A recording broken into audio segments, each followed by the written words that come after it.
চলো আজকে তোমাদেরকে আমার বাগানটা ঘুরে দেখাই। আর এই যে ফুল দুটো দেখছো ফুটেছে, এর কিন্তু আমি নামটা বলতে পারবো না। তো তবে তোমরা যদি নাম জেনে থাকো তাহলে আমাকে কিন্তু অবশ্যই কমেন্ট করে জানিও, কারণ এটা হচ্ছে আমার শাশুড়ি মা এনেছিল কোথার থেকে অনেক বছর আগে, যাই হোক তারপরে ফোটে প্রত্যেক বছর ফুল। আর এটা হচ্ছে নয়নতারা গাছ, আর তার পাশে কিন্তু এই যে অ্যালোভেরা গাছ, দেখেছো কত বড় বড় অ্যালোভেরা হয়েছে। আর এই গাছটা অ্যাকচুয়ালি এখানেই ছিল, মানে ওই ফুল গাছ দুটো মানে এখান থেকে দানা নিয়ে ওখানে লাগানো হয়েছে, তাই ওখানে ফুল ফুটেছে। কিন্তু গাছের মূল শিকড় কিন্তু ওই জায়গাটাতেই যেখানে একটা ফুল ফুটেছে। আর এদিকে রয়েছে আমার লাল গোলাপ গাছ, দেখেছো যে লাল একটা ছোট্ট ফুল ফুটেছে। আর এই যে পাশাপাশি দুটো টব দেখছো, এই টব দুটো ছাদে ছিল একটা, তো একটা গাছে হচ্ছে সাদা ফুল আর একটা হচ্ছে মানে গোলাপি কালারের গোলাপ ফোটে। আর এই গাছ দুটো দেখতে পাচ্ছ, এই দুটো কিন্তু ড্রাগন ফল গাছ। কিছুদিন আগে যেহেতু ঝড় হয়েছিল, তো তখন আমি এই গাছ দুটোকে বাঁশের সাথে ভালো করে বেঁধে দিয়েছি। আর এইটা হচ্ছে আমাদের কাঁঠাল গাছ, এবছর প্রথম গাছে কাঁঠাল ধরেছে, জানি না কেমন খেতে হবে। আর কাঁঠালগুলো মোটামুটি সাইজে বড়ই আছে, কিন্তু ওর গায়ে কেমন পোকা পোকা হয়েছে, বুঝতে পারছি না কিসের জন্য কি হচ্ছে। তো এগুলোকে আবার ব্যাগ দিয়ে সুপুরি গাছের পাতা দিয়ে বেঁধে রেখে দিয়েছি। অনেকে বলে বাদ দিলে নাকি ভালো হয়, তো আমরা সেজন্য বেঁধে রেখে দিয়েছি। আর এইদিকে একটা ছোট আম গাছ আছে, এই যে আম গাছটা এটা আবার আমার দেওয়ার লাগিয়েছে।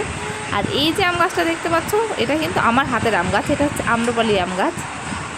এই গাছটা আবার আমি লাগিয়েছি। আর এদিকে আছে একটা শিউলি ফুল গাছ। যখন দুর্গাপুজোর সময় আসে এত ফুল ফোটে, এত ফুল ফোটে, মানে তুলে শেষ করতে পারি না, মানে এত ফুল ফোটে। আর এইদিকে আছে একটা ছোট্ট বেল গাছ। আর এইটা হচ্ছে আমাদের পেয়ারা গাছ। এই পেয়ারা গাছে কিন্তু আগে প্রচুর পেয়ারা হতো, এখন অনেক ফলন কমে গেছে। আর এইটা হচ্ছে বেল ফুল গাছ, ফুল ফুটেছিল, আজকে সকালবেলা আমি তুলে নিয়েছি। আর এইদিকে একটা, এটা কিন্তু বেল ফুল, এটা হচ্ছে বড় বড় সাদা টগর ফুল ফোটে, মোটা মোটা পাপড়ি হয়, তো সেই ফুল গাছ এইটা। আর এদিকে আছে নয়নতারা ফুল গাছ, অনেকে আবার সুন্দরতারাও বলে। আর এটা কিন্তু পুরো একটা নীলকণ্ঠ ফুলের ঝাড়, পাতাবাহারি গাছের মধ্যে আর কি।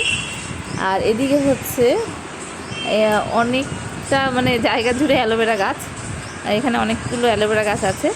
সেই সঙ্গে এখানে রাম তুলসী পাতা, পেঁপে গাছ। আমরা হচ্ছে মানে খুব গাছ লাগাতে ভালোবাসি, তো যে যেমন করে সেরকম গাছ লাগায়। আর চলো তোমাদেরকে একটা ছোট্ট জিনিস দেখাই। কিছুদিন আগে একটা নতুন অতিথি এসছে, এই গাছেই বসে আছে। কয়েকদিন আগে আর কি আমার হাজব্যান্ড এই গাছটাকে আর কি সুন্দর করে কাটার জন্য উঠেছিল, তখন দেখে কি একদম গাছের মাথায় উনি 4টে ডিম নিয়ে বসে আছে মহারানী। ওই দেখো উড়ে চলে গেল, পাখিটাকে আমি দেখাতে পারলাম না, ওটা হচ্ছে ঘুঘু পাখি।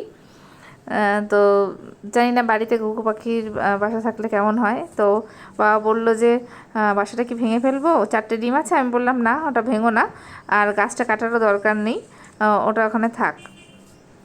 তো তারপর থেকেই আর কি গাছটাতে আর হাত দেওয়া হয়নি, তো ওখানেই আর কি ডিম নিয়ে বসে আছে।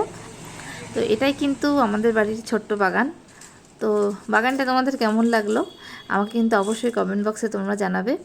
তো আজকের মতো এই পর্যন্তই ভিডিওটা। তো চলো টাটা, আবার দেখা হবে তোমাদের সঙ্গে একটা নেক্সট ভিডিওতে।